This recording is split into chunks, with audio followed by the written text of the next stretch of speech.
ये है talks news network और आप देख रहे हैं पॉलिटॉक्स, राजनीति का कच्चा चिट्ठा।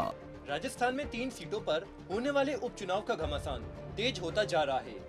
गुरुवार को सहाड़ा विधानसभा क्षेत्र के गंगापुर में राष्ट्रीय लोकतांत्रिक पार्टी के उम्मीदवार बद्रीलाल जाट के समर्थन में चुनावी सभा का आयोजन हुआ। इस अवसर पर हजारों लोग चुनावी सभा में उमड़े।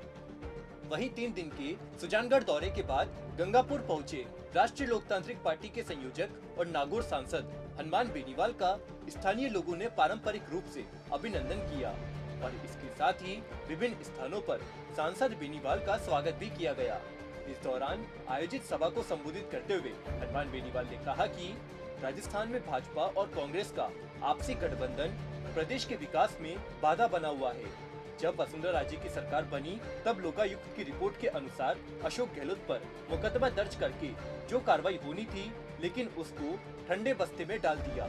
वहीं इसके बाद अशोक गहलोत सरकार ने वसुंधरा राजे के शासन में हुए भ्रष्टाचार की जांच करने के लिए दिखावे के रूप में माथुर आयोग का गठन किया। बेनीवाल ने कहा कि ऐसे में ऐसे दर्जनों प्रकरण है जो यह साबित करते हैं कि वसुंधरा राजे तथा अशोक गहलोत आपस में मिले हुए हैं। सांसद हनुमान बेनीवाल ने आगे कहा कि सुप्रीम कोर्ट के आदेश के बावजूद जयपुर स्थित सिविल लाइन में वसुंधरा राजे के सरकारी बंगले को बचाने के लिए अशोक गहलोत द्वारा जमकर प्रयास किए गए। बेनीवाल ने कहा कि लोकतंत्र में जिस प्रकार दोनों पार्टियां तानाशाही कर रही है, उसका इस उपचुनाव में जवाब देने का समय आ गया है।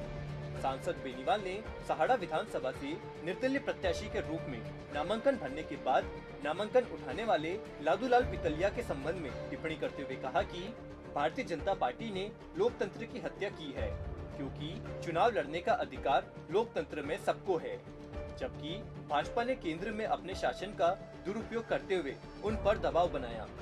बेनीवाल ने कहा कि ऐसे में सहाड़ा की जनता को यह समझने की जरूरत है कि अब भारतीय जनता पार्टी और कांग्रेस के भय से मुक्त होकर राष्ट्रीय लोकतांत्रिक पार्टी के पक्ष में मतदान करने का उचित समय है। रोजगार की समस्या को लेकर सांसद हनुमान बेनीवाल ने कहा कि सहाड़ा के विकास को लेकर भाजपा और कांग्रेस के नेताओं ने कोई प्रयास नहीं किया। बेनीवाल ने विश्वास दिलाते हुए कहा कि स्थानीय लोगों को रोजगार में प्राथमिकता दिलवाने, पेयजल की समस्या के समाधान करवाने सहित यहाँ की जो भी समस्याएं हैं उसके निस्तारण के लिए आरएलपी पूरा प्रयास करेगी। इस अवसर पर बद्रीलाल जाट ने भी कहा कि वो गरीब को गणेश मानकर जनता की सेवा करेंगे और जनता के मध्य रहकर जनता के सुख दुख में सहभागी बनेंगे।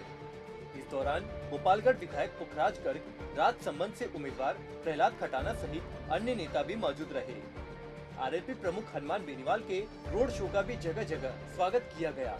इस रोड शो के दौरान हनुमान बेनीवाल सहाड़ा, रायथलियास, माझावास, सूरावास, सरगांव, तिरोली और भड़क गए और जनसंपर्क सभाओं को संबोधित किया। पॉलिटॉक्स ब्यूरो, जयपुर। ये है टॉक्स न्यूज नेटवर्क और आप देख रहे हैं पॉलिटॉक्स, राजनीति का कच्चा चिट्ठा।